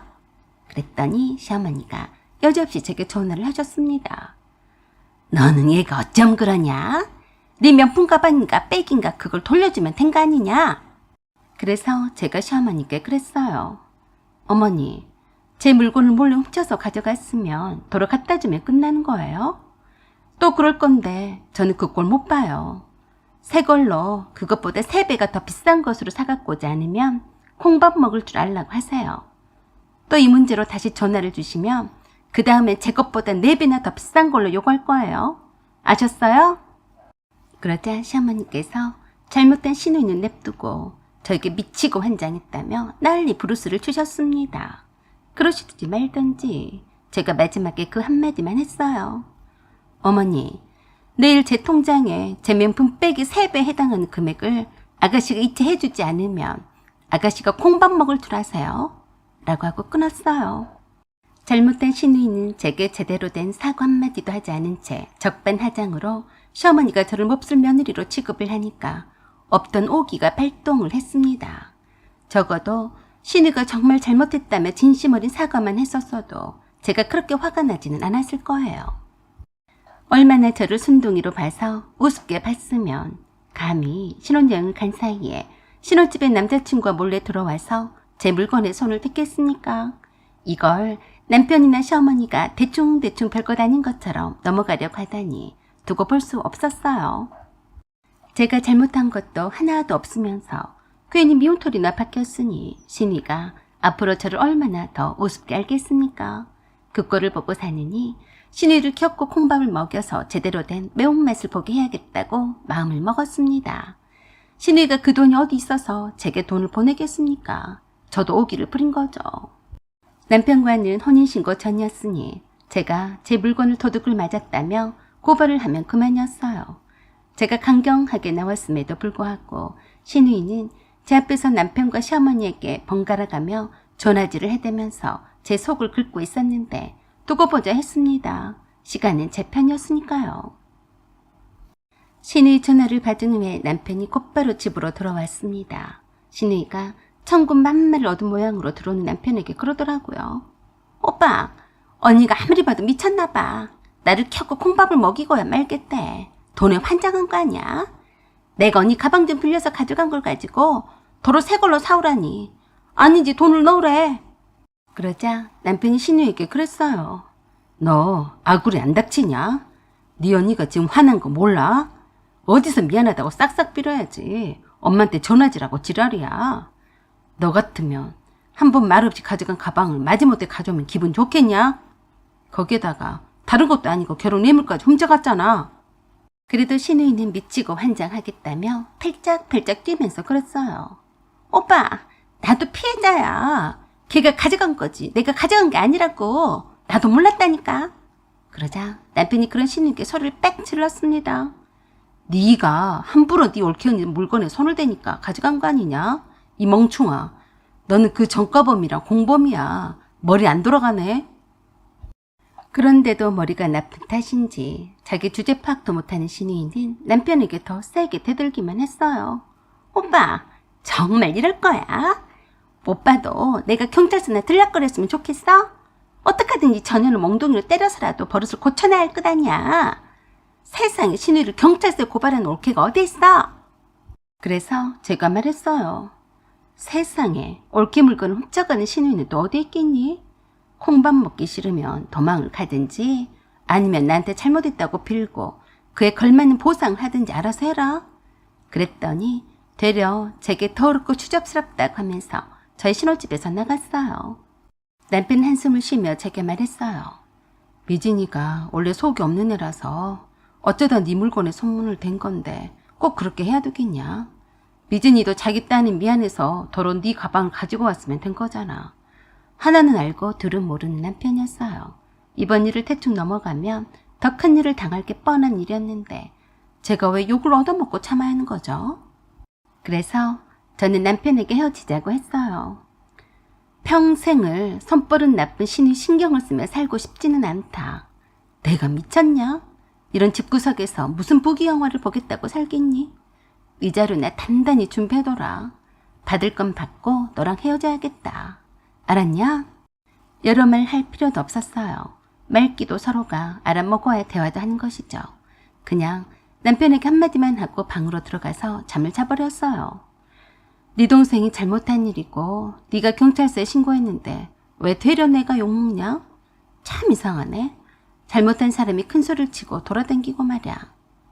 그 다음날 출근할 때까지 남편과 눈도 마주치지 않고 말도 섞지 않고 집을 나섰는데 마음이 심란했어요. 간밤에 여러 생각들을 많이 했거든요. 그래서 회사 출근해서 반차를 내고 백화점으로 나왔습니다. 제가 오기로 보상금을 보내라고 했지만 보낼 위인들이 아니었죠. 그래서 남편 카드를 만지작거렸습니다. 돈은 이럴 때 쓰라고 있는 것이었죠. 명품 매장에 들러서 최신 유행하는 명품백을 반틈 할부로 샀습니다. 먼저 본 명품백보다 3배나 비싼 것으로 말이죠. 그것뿐인가요? 금목걸이도 하나 샀어요. 남편이 놀라서 제게 전화를 했습니다. 너 뭐하냐? 뭐하긴? 네 동생이 훔쳐간 거 도로 챙겨받는 중이다. 네가 네 동생한테 따로 받아라. 왜 떨부냐? 떨부면 네 동생한테 돌려받아. 알았지? 남편은 더 이상 아무 말도 못하고 끊더라고요. 그 뒤로도 남편과는 남남처럼 서로 말도 않고 지냈어요. 그냥 저도 남편이 보기가 싫고 믿기만 했습니다. 신의 하나 때문에 행복해야 할 신혼 분위기가 험악하기만 했습니다. 결국엔 제가 먼저 헤어지자고 했어요. 남편이 아무 대꾸도 않고 있어서 알아들었겠다 싶었었죠. 다음날 회사에 출근을 했는데 갑자기 신우이가 숨 넘어가는 목소리로 다급하게 제게 전화를 했습니다. 언니, 나 좀 살려줘. 오빠가 날 간방에 쳐넣겠대. 언니, 내가 정말 잘못했어. 다신 안 그럴 테니까 한 번만 오빠 좀 말려줘.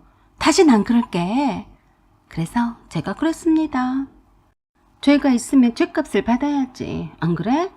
그러자 저에게 사정사정을 하며 그랬어요. 언니, 잘못했어요. 내 남자친구가 언니 결혼 해물을 다시 돌려준대요. 팔아먹었었는데 다시 가보니까 다른 사람한테 안 팔았더래. 그래서 2배 쳐주고 내가 다시 사왔어. 오빠한테 보낼 테니까 오빠랑 헤어진다는 소리 하지 마. 알았지? 아마도 제가 남편에게 헤어지자고 했더니 신우에게 완전히 화가 잔뜩 나서 한바탕 한 모양이었어요. 그러던지 말던지 이제 와서 뒷북 쳐봐야 소용도 없는 일이었습니다.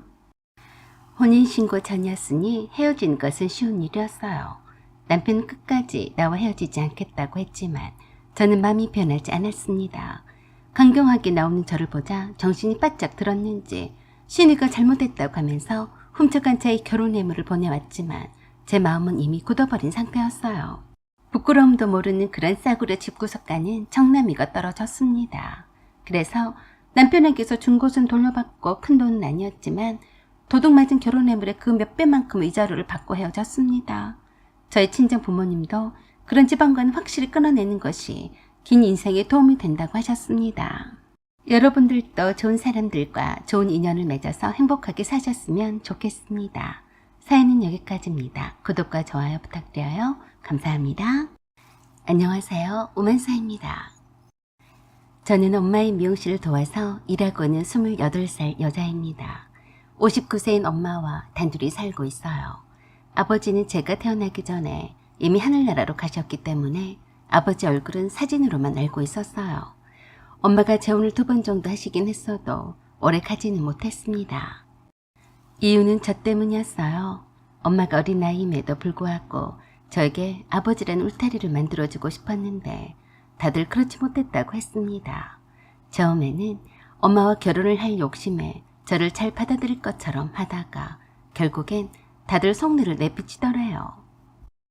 엄마는 오로지 재혼의 목적이 저를 잘 키우기 위해서였는데 실제로는 저를 구박하며 친정으로 내몰고 싶어하는 통에 또 이혼을 할 수밖에 없었다고 했습니다. 연이은 2번의 재혼과 이혼의 아픔이 크다 보니 다시는 결혼 같은 거 하지 않겠다고 맘먹으셨대요. 그래서 그 뒤로는 쭉 엄마가 저만 바라보고 사셨습니다. 남편도 없이 혼자서 사는 여자라서 무시받지 않기 위해서 죽을 힘을 다해 열심히 일을 하셨다고 했어요. 저에게 아버지도 없고 돈까지 없으면 무엇에 기대어 살겠냐면서 아둥바둥 돈을 벌기 위해서 사력을 다했다고 했습니다.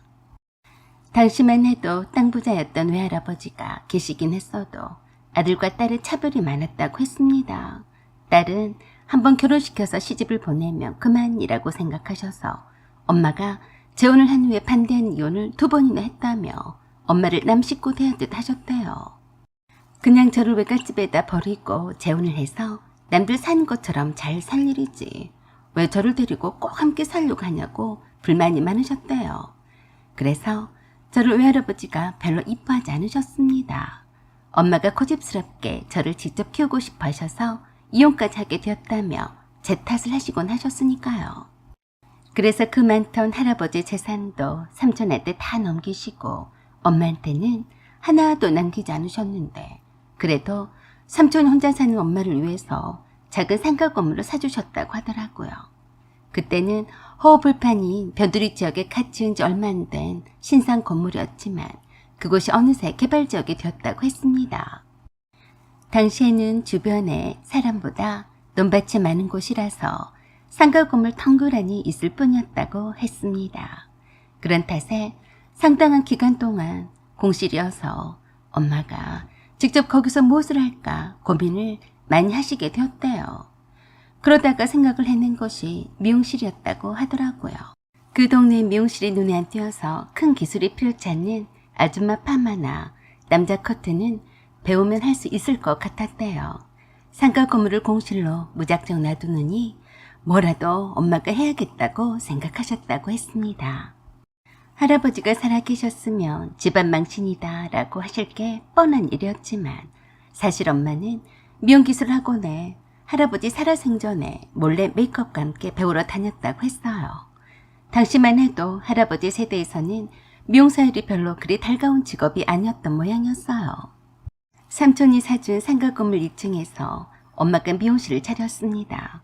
유명하던 미용실에 보조 미용사로 들어가서 열심히 기술을 습득을 하면서 말입니다. 그렇게 5년 동안 헤매면서 드디어 자신감을 갖고 고급 브랜드로 미용실을 재창업을 하시게 되었는데 그게 부잣집 사모님과 자제분들을 통해서 알려지게 되자 회원제로 운영을 하게 되었어요. 그래서 엄마가 기존에 운영해오던 미용실에는 직원들에게 맡기고 또 다른 곳에 건물을 사서 그곳에서 직접 미용실 운영을 해오고 있었어요. 그러다가 제가 엄마 미용실에 나가서 기존에 실장님 하던 일을 맡아 하게 되었어요. 엄마의 그 싸디싼 땅에 있던 상가 건물도 어느새 그 지역의 개발과 더불어 상권의 중심지로 형성이 되면서 엄청나게 비싼 건물로 탈바꿈이 되었습니다. 공실이 대부분이었던 엄마의 건물이 서로 들어오고 싶어 안달이 난 인기 좋은 곳으로 변했어요. 그 덕분에 엄마가 그렇게 열심히 일하지 않아도 임대료만 받아도 먹고 살 수 있었지만 엄마는 미용실 사업을 멈추지 않았어요. 몰두한 일이 없으면 사람이 늙는다고 하셨어요. 저 하나만 바라보고 사신 분이라서 제가 유학 가는 것도 반대하셨습니다. 무슨 부귀 영화를 보겠다고 하나밖에 없는 딸을 먼 험한 땅으로 보내냐며 우리나라에서도 충분히 공부할 수 있다고 하셨어요. 엄마는 그저 큰 욕심을 바라지도 않으셨고 제가 착한 남자를 만나서 행복하게 살기를 바라셨습니다. 남친은 엄마의 건물 2층에서 근무하는 치과 의사였어요. 4명의 선배 치과 원장이 운영을 하는 곳이었는데 거기서 월급을 받고 일하는 치과 의사였어요. 저는 같은 2층에서 엄마의 미용실에서 일하고 있어서 자주 머리를 자르러 오기 때문에 자주 볼 수가 있었어요. 남친이 페이닥터로 일하기 전에 이미 4명의 치과 원장들도 단골이라서 잘 알고 지냈어요. 건물에 입점 분들께는 30%나 저렴하게 깎아줬기 때문에 다들 엄마의 미용실로만 왔었기도 했고 대부분의 입점분들의 신상은 다 파악을 하고 있었어요. 하지만 그때까지만 해도 아무도 제가 건물주 딸이란 걸 밝히지 않았어요. 엄마의 미용실에서 오래도록 일해온 직원들 몇 명만 알고 있었는데 되도록이면 항고해달라고 했습니다. 그랬어도 엄마가 운영하는 미용실 사장이 건물주라는 것은 모르는 사람이 없어서 제가 엄마의 딸이란 것은 금방 알 수도 있었어요. 남친은 처음부터 선한 첫인상이 매우 인상적이었어요. 새로 들어온 치과의사란 이미지 때문이었는지 사람이 참 깔끔해 보이고 착해 보였어요. 네 분의 치과 원장님들도 유독 저에게 남친과 만나보라고 권하기도 해서 관심 있게 보고 있었어요. 남친도 저희 미용실에 단골 손님이 되면서부터 친해지게 되었습니다. 같은 층이다 보니 오며 가며 자주 마주치는 일이 잦아졌고 제가 치과 스케일링을 하러 갈 때에도 직접 꼼꼼하게 해줄 만큼 친해졌어요. 엄마도 마음에 들어 하셨고요. 엄마는 늘 저에게 그러셨어요. 네가 결혼할 남자는 잘생길 것 하나도 필요가 없다. 얼굴 뜯어먹고 살 것도 아니고 말이다. 그리고 돈도 스펙도 없어도 괜찮아. 사람 하나만 착하고 너만 위해주는 사람이면 된다. 돈은 내가 많이 들고 있으니까 사람 됨됨이만 되고 건강하다면 만사 오케이야. 남친은 그렇게 1년을 서로 호감을 갖고 알고 지내다가 본격적으로 남친이 저에게 적극적으로 대시를 해서 교제한 지는 1년이 되었어요. 바로 그 무렵이었습니다. 한참 손님들이 가득 차서 바쁠 시간이었는데 어떤 한 아줌마가 미용실 문을 팍 차고 들어왔어요. 대번에 큰 소리로 소리를 쳤습니다. 여기 이 미영인간 뭔가 누구야?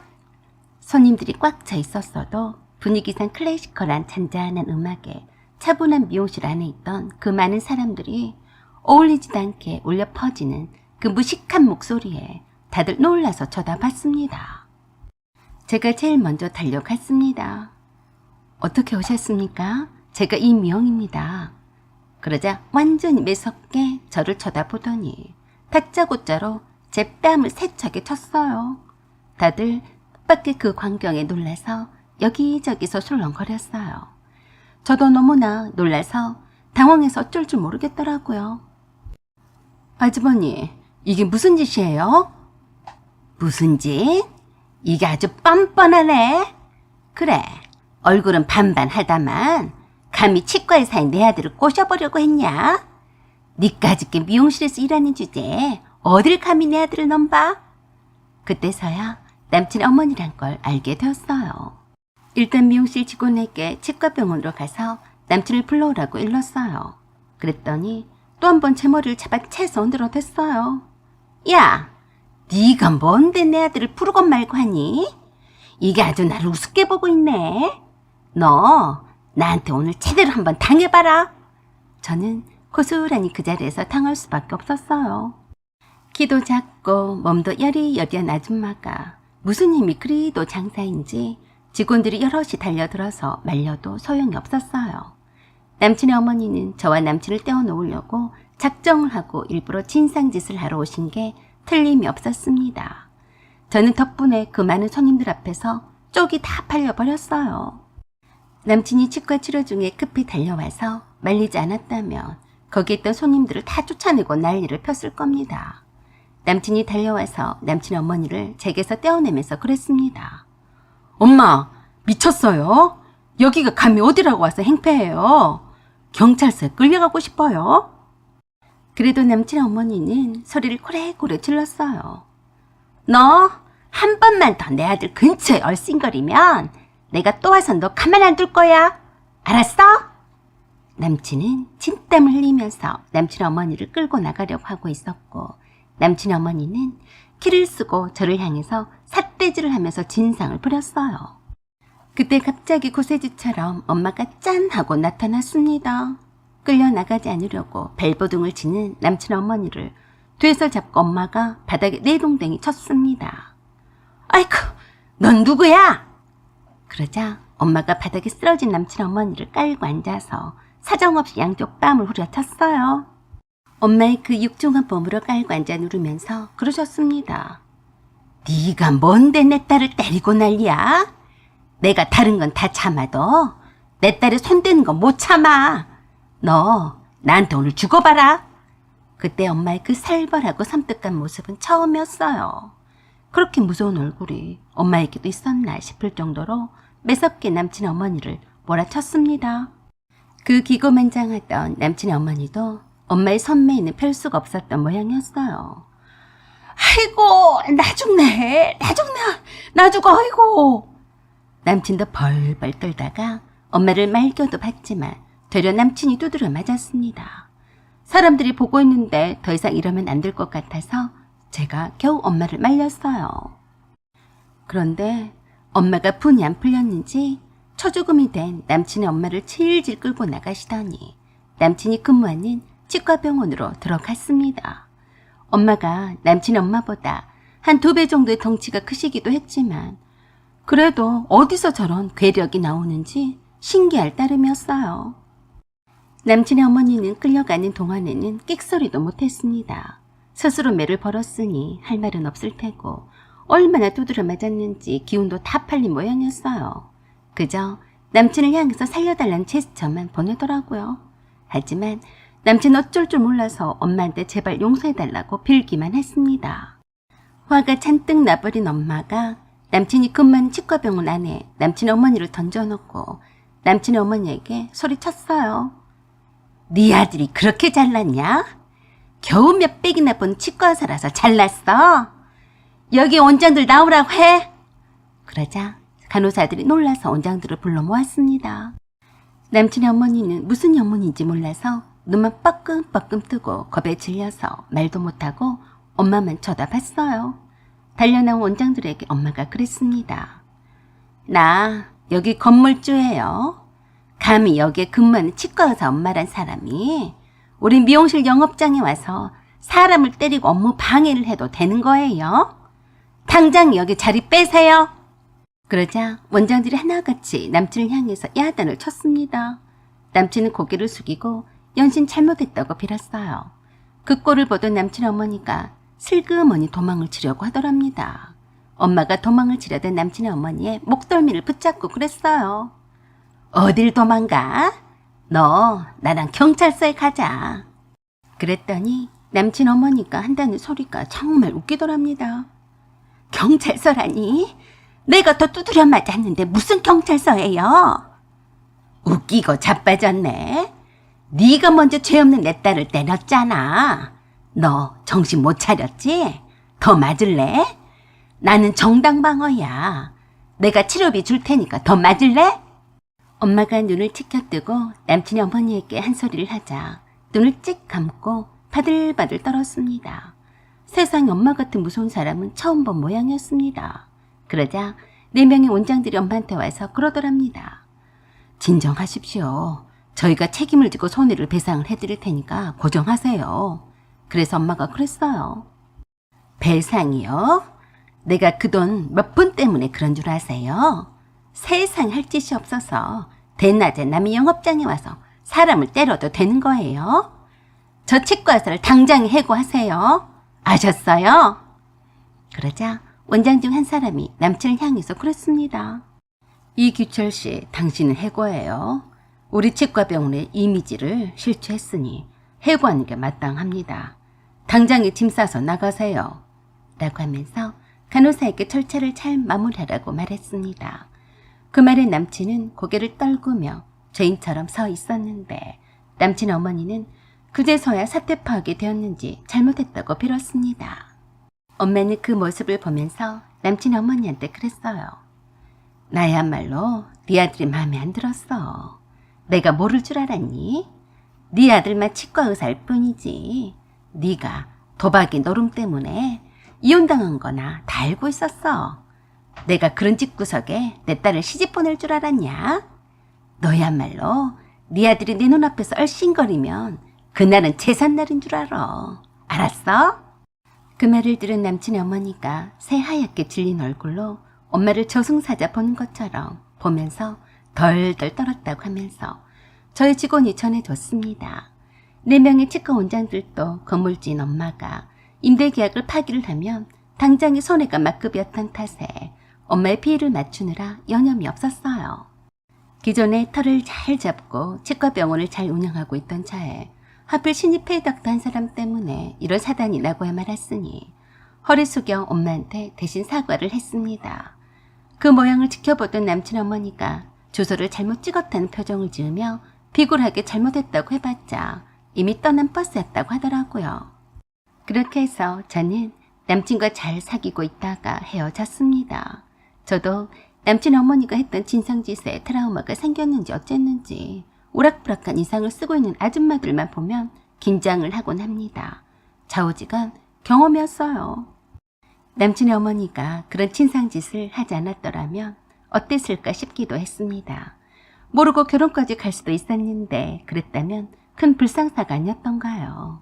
아무리 남친이 좋아도 그런 남친의 어머니가 있다면 결혼은 안 할 겁니다. 그냥 액땜했다고 좋게 생각하기로 했습니다. 사연은 여기까지입니다. 구독과 좋아요 부탁드려요. 감사합니다. 안녕하세요. 오만사입니다. 저는 30대 중반의 신혼세대입니다. 결혼한 지는 5달이 되었어요. 신혼집들이도 한 지가 얼마 되지도 않았습니다. 신혼집은 34평의 아파트 전세예요. 결혼 전에 저분 올름에 오랫동안 살았던 터라서 신혼집은 좀 더 넓고 쾌적한 곳에서 살고 싶은 것이 꿈이었어요. 남편과 제가 모은 돈을 합치고 남편의 직장 대출을 받아서 최근에 리모델링한 아파트로 신혼집을 계약했습니다. 어차피 집을 사기 전까지는 잠깐 동안만 살 집이었어도 집은 휴식 공간이었으니 돈이 좀 더 들더라도 나름 깔끔하고 쾌적한 집을 선택했어요. 저와 남편이 원래 미니멀리즘을 꿈꾸는 사람들이라 신혼집에는 가구가 별로 없었어요. 기존에 있는 붙박이 장식장과 드레스실로도 수납 공간은 충분했으니까요. 단 거실에는 감성이 돋는 파란색의 쿠션이 포인트가 있는 아이보리색의 천소파를 3인용과 1인용 2개씩을 놓았습니다. 앞서 말한 것처럼 집은 그야말로 휴식 공간의 개념이었으니 소파는 최대한 푹신푹신하고 안락함을 줄 수 있는 것이라서 결혼 전에 남편과 함께 발품을 팔아가며 가장 돈을 많이 들이고 구입한 것이었어요. 나중에 아이를 낳더라도 청가를 하면 되는 것이었으니 때가 잘 타더라도 아이보리색의 소파를 선택했어요. 그 이외에는 특별한 가구는 없었어요. 어떻게 보면 휑하리만큼 자질구레한 살림이 없으니 집이 더 넓어 보였습니다. 얼마 만에 만끽하는 이 쾌적함과 여유로움이었나요. 겨우 6평이나 9평 정도의 좁은 올름 생활을 마치고 결혼과 동시에 누리는 행복함이었죠. 하지만 그건 그리 오래가지 못했어요. 겨우 결혼한 지 5달 만에 다 그 꿈이 깨지고 말았습니다. 갑자기 아버님이 저에게 전화를 하셔서 그러셨어요. 아가, 밥은 먹었냐? 네, 아버님도 저녁 식사는 하셨어요? 오냐, 승범이도 와 있냐? 네. 저기 다름이 아니고 너한테 미안하지만 부탁할 일이 있다. 무슨 일인데요? 여기 내가 사는 아파트가 지은 지 오래되어서 엘리베이터를 교체한다고 하지 뭐냐? 네, 그런데요? 너도 알다시피 15층이잖냐. 공사가 끝나려면 한 달 정도나 시간이 걸리는데 내가 어떻게 15층까지 걸어 다니겠냐? 갑자기 불길한 생각이 막 밀려왔습니다. 제발 그게 아니길 바랬어요. 그래도 신혼인데 설마 아니겠지 싶었습니다. 아버님, 한 달 동안이면 힘드시겠네요. 그러게 말이다. 네 시어머니도 허리도 별로 안 좋아. 그렇지 않아도 네 시누이 애들까지 봐주느라 허리가 나만 할 데가 없는데 엘리베이터를 이용 못하면 여기선 못 산다. 네, 그러시겠네요. 그래서 말인데 그 동안만이라도 너희들 집에서 지내면 어떠겠냐? 네 시어머니는 신혼인데 눈치 없이 그러면 안 된다고 하는데 상황이 이렇게 되었으니 다른 방법이 있겠냐? 네 시누이 집은 반지하라. 난 죽어도 거기는 들어가 살기는 싫다. 왜 너희들 집 놔두고 거기서 살겠냐? 안 그러냐? 저는 참 난감했어요. 갑자기 시부모님이 신혼집에서 한 달가량 사시겠다는데 누가 좋아하겠습니까? 싫고 좋고를 떠나서 걱정이 앞서더라고요. 그래도 어떻게 속마음 그대로 표현할 수가 있었겠어요. 아파트 엘리베이터 교체 공사 때문에 15층 오르락 내리락 할 수가 없다고 하시는데요. 아버님께서 오죽했으면 제게 조심스럽게 말씀을 꺼내셨을까 싶었어요. 그래서 제가 말씀을 드렸습니다. 아버님, 일단 승범 씨와 얘기를 나눈 후에 전화를 드릴게요. 그래, 내가 거듭 말하지만 미안하다. 니들 신혼인데 그래도 어쩌냐? 우리가 니들이 아니면 누가 있겠냐? 바로 전화 줘야 한다. 알았지? 네, 아버님. 세상에, 이게 무슨 일이람. 한 달 동안 시부모님과 살게 생겼으니 신난했습니다. 그런 저를 보며 남편이 그랬어요. 자기야, 왜 그래? 아버지가 뭐라고 그러셨는데 그래? 우리 어떡하지? 아버님 사신 아파트에 엘리베이터 교체 공사를 한대. 그게 어쨌다는 거야? 말해봐. 계단을 오르내리시기 힘드시니까 한 달 동안 우리 집에서 사시겠대. 그래서 내가 이해를 해줬으면 한다고 하시는데 어떻게 못한다고 하니? 뭐? 한 달이나? 그렇게는 안 되지. 안 된다고 말했어야지. 그냥 운동 삼아 걸어 다니셔야지. 어떻게 그래. 어머니도 허리도 안 좋으셔서 계단을 오르내리기가 힘드신다는데 거기에다가 아가씨 애들까지 돌봐주시는데 계단으로 15층까지 쉬운 일은 아니지. 그러자 남편도 그때서야 그랬습니다. 대체나 정말 그러긴 하네. 어떡하지? 아버지가 저렇게 전화를 직접 하셨는데 싫다고 할 수도 없고 그냥 승희 집에 가시면 안 되나? 내가 말씀을 드려볼게. 그래서 남편이 아버님께 전화를 드렸어요. 아버지, 그냥 승희 집에 가시면 안 돼요.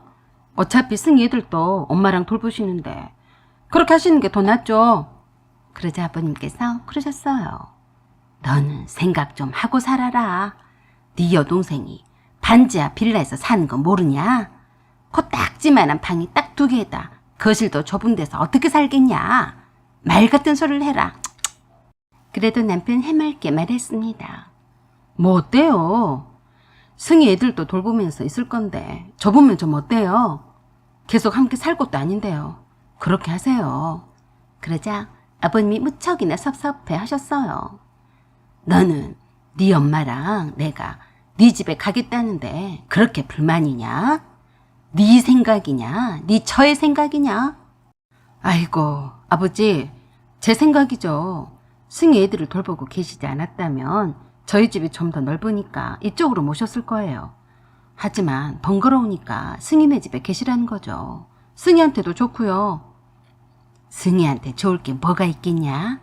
없는 살림에 부모가 왔다고 얼마나 신경을 쓰느라 힘들겠어. 그래서 남편이 그랬어요. 누나는 자기 부모니까 그래도 더 낫죠. 이제 갓 시집으로 온 며느리는 시부모님이 얼마나 신경이 많이 쓰이겠어요. 그래서 내가 이렇게 부탁을 하지 않냐. 내가 사실 승희네 집에 바퀴벌레도 있다고 하는데 다른 건 다 몰라도 바퀴벌레가 나오는 집은 죽어도 싫으니까 그런 줄 알아.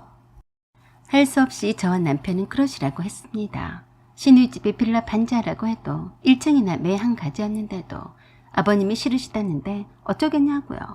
깨끗하고 산뜻한 저희 신혼집으로 오시라고 해야죠. 그런데 문제는 시부모님이 2분만 오시는 게 아니었어요. 그에 딸려서 오는 식구들이 있었으니 시누이네 가족이었습니다. 시부모님이 시누이 애들을 돌보니까 제가 퇴근할 무렵에는 늘상 시누이 애들과 시누이 부부가 집에 와 있는 날이 많았어요. 저녁 식사 준비를 시어머니가 하셨기 때문에 제가 주방에서 쉴 틈이 없었죠. 급기야는 시누이의 2아이 중에 한 명이 잠이 들어서 아예 저희 신혼집에서 잠을 재웠으니 시부모님과 시누이들과 함께 지내게 된 셈이었어요. 겨우 일주일이 지났을 뿐인데도 정말 불편하더라고요. 제가 퇴근 후에도 밤 12시가 넘어서야 겨우 잠을 잘 수가 있었어요. 시부모님 2분이 거실에 있는 TV를 오래도록 보고 계셨거든요. 어찌됐건 딱 한 달이니까 편히 계시다가 가시게끔 해드리려고 나름 노력했습니다. 그런데 장마로 인한 폭우가 쏟아지는 날에 시누이 집에 빗물에 침수가 되었다는 소식을 접했어요. 밤새 내내 물을 막느라 한숨도 못 잤는데도 침수가 되어서 거의 이재민 꼴이 났다고 해서 시부모님의 걱정이 이만저만이 아니었어요. 새벽 2시쯤인가 시어머니께서 시누이 집이 침수가 되었다는 말에 시누이에게 그러시더라고요. 이왕 침수된 거 어떡하냐. 사람은 살고 봐야지. 거기서 잠은 못 자니까 얼른 이리로 오너라. 잠을 잘 자둬야 내일 또 일하러 나갈 것 아니냐. 그러더니 그날 새벽에 시누이 부부가 저희 신혼집에 와서 방 하나를 차지하고 잤습니다. 그 다음날 아침에 출근하려는데 시어머니께서 그러셨어요. 너도 우리들이랑 같이 생활하려니까 힘들지? 아니에요 어머니. 잠깐인데요. 아니다. 너희들 신혼인데 우리도 불편하다. 그래서 말인데 당분간 너랑 승범이랑 승희네 집에 가서 지내라. 기절 척풍한 줄 알았습니다. 폭우로 침수가 되어서 잠도 못 잘 지경이라 우리 집으로 잠자러 왔는데 거기에 가서 지내라고 하다니 시어머니가 제정신인가 싶더라고요. 네? 그게 무슨 말씀이세요? 내가 자세히 물어보니까 침수는 조금밖에 안 되었다고 하더라.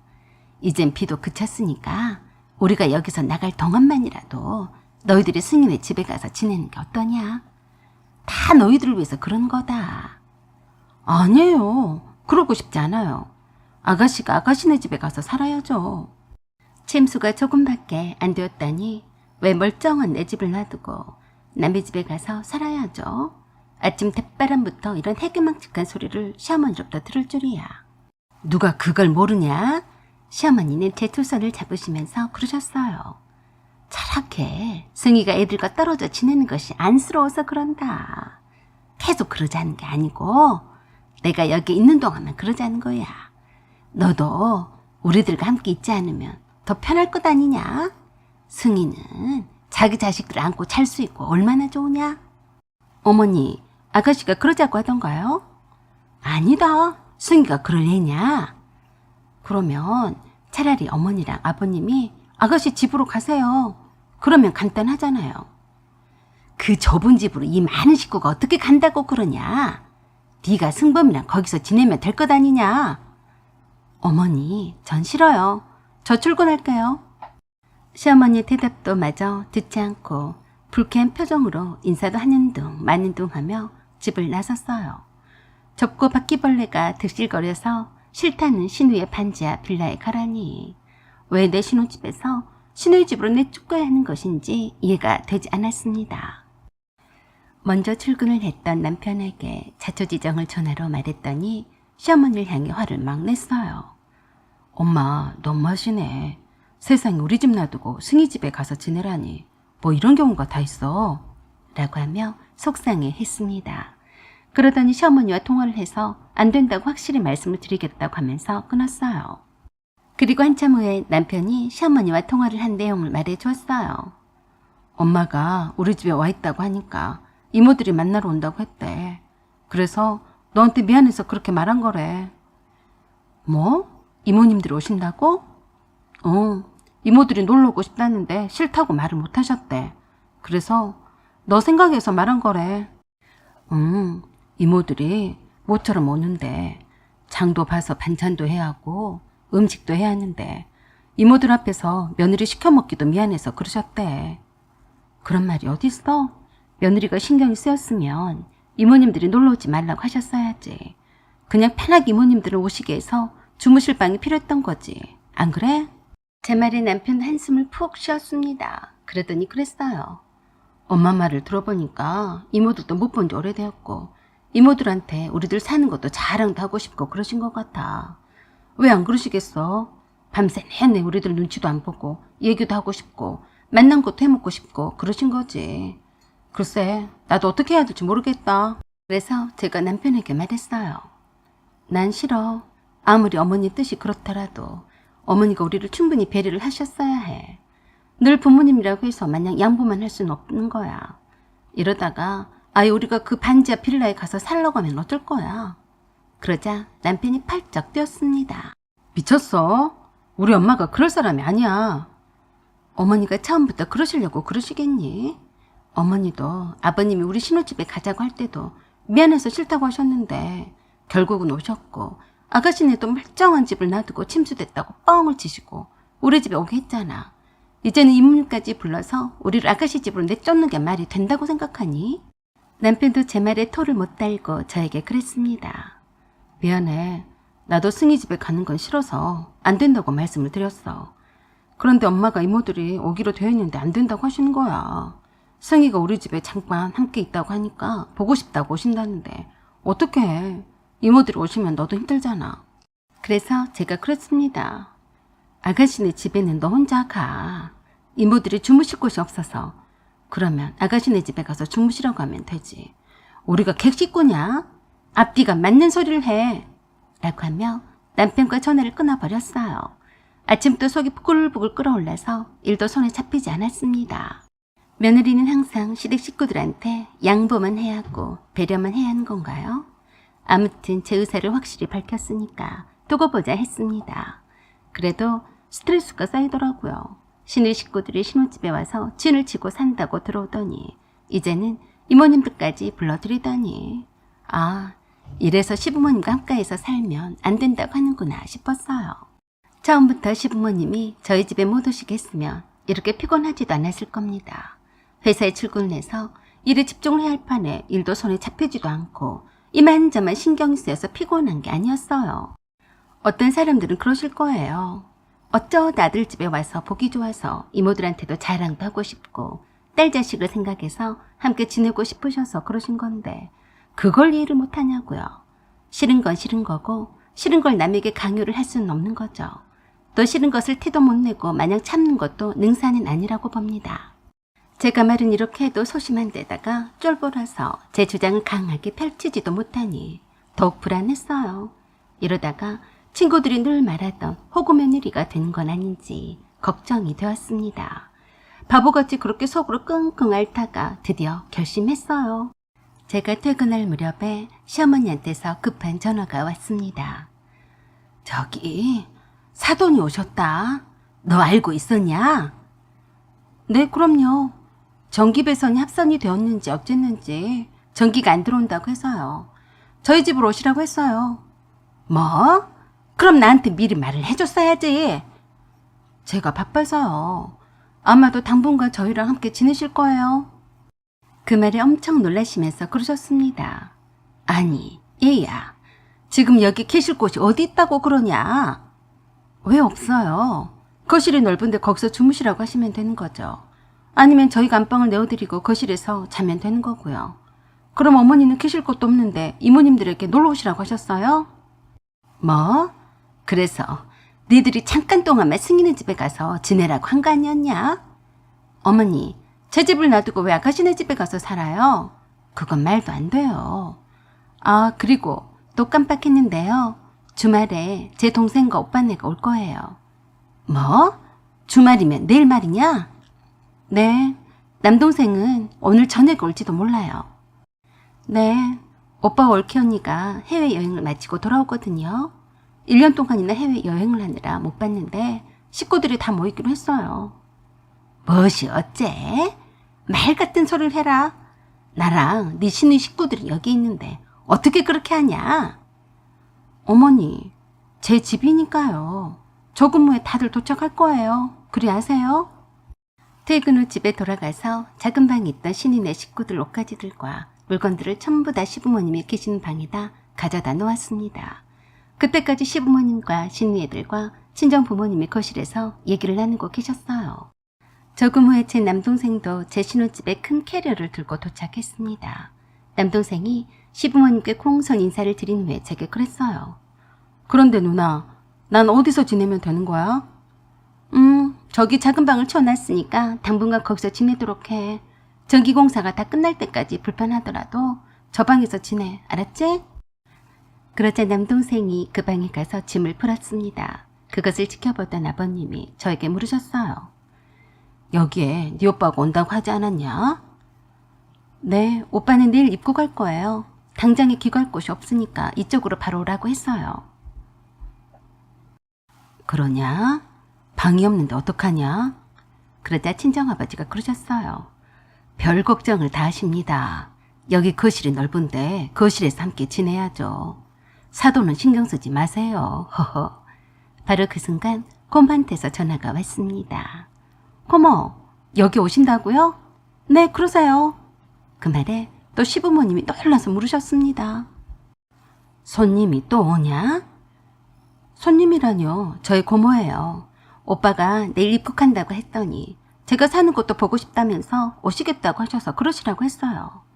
마침 주말이라 사촌 오빠가 고모 모시고 온댔어요. 오빠를 못 본 지가 꽤 됐거든요. 아니, 그럼 여기서 주무시고 가신단 말이냐?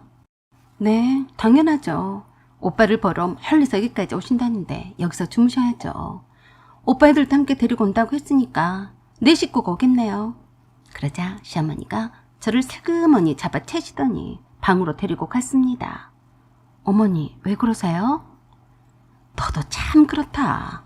여기에 나랑 네 시누이 식구들이 있는데 왜 네 친정 식구들을 부르냐? 어머니, 전기가 안 들어온 집에 친정 부모님이 계시면 안 되죠. 그리고 오빠가 당연히 여동생 집에 와서 지내는 게 뭐 어때요? 그리고 고모가 얼마나 오빠를 이뻐했는데요. 오랫동안 못 보다가 오빠가 귀국한다는 소식에 기뻐서 제가 사는 곳도 구경도 할 겸 해서 오신다는데 못 오시게 할 이유가 있어요? 그러자 시어머니가 그러셨어요. 그래도 그렇지. 어떻게 시댁 식구들이 와 있는데 그냥 오라고 했냐? 그래서 제가 놀라서 또박하게 말씀을 드렸습니다. 어머니, 무슨 말씀을 그렇게 서운하게 하세요? 시댁 식구는 친정 식구들보다 상전이에요. 어머니가 제 친정 식구들이 불편하시면 어머니가 가세요. 뭐? 나한테 가라고 했냐? 네, 저희 고모네 식구들까지 오면 방도 모자라잖아요. 그래도 어머니와 아버님이 가실 곳이 있잖아요.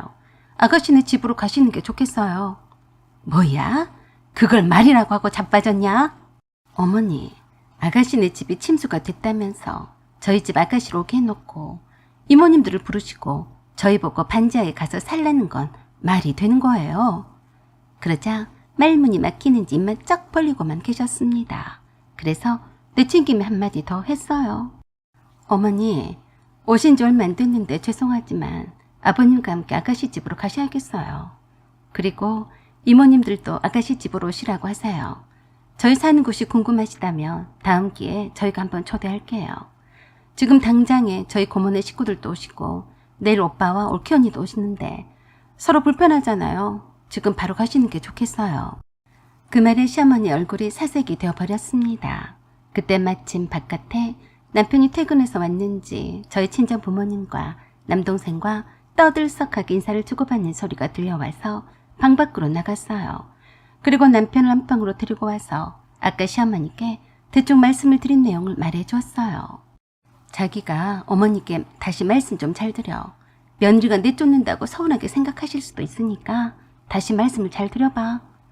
남편도 어쩔 수 없다는 표정으로 거실에 계신 아버님을 모시고 시어머니가 계시는 방으로 갔습니다.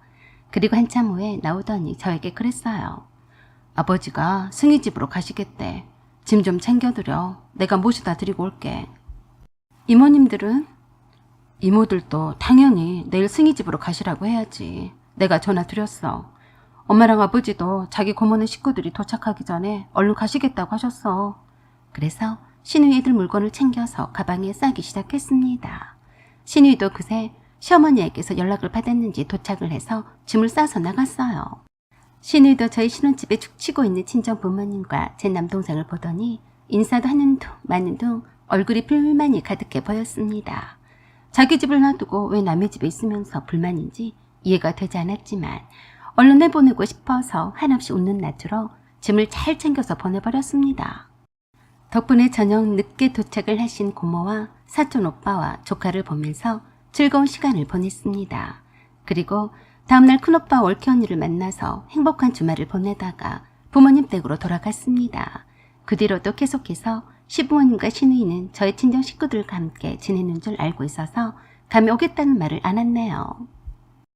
결코 좋은 방법은 아니었지만 이렇게 해서라도 시부모님과 시누이가 저희 신혼집을 뺏으려는 농간에서 벗어났으니 그나마 다행이라고 생각했습니다.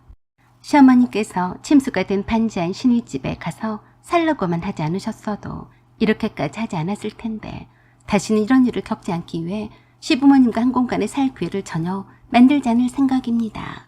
그렇다고 해서 시부모님을 미워하거나 무작정 싫어서가 아니에요. 한 가족이나 다름이 없으니 오래도록 행복하게 잘 지내고 싶어서 그렇습니다. 건강하세요. 사연은 여기까지입니다. 구독과 좋아요 부탁드려요. 감사합니다.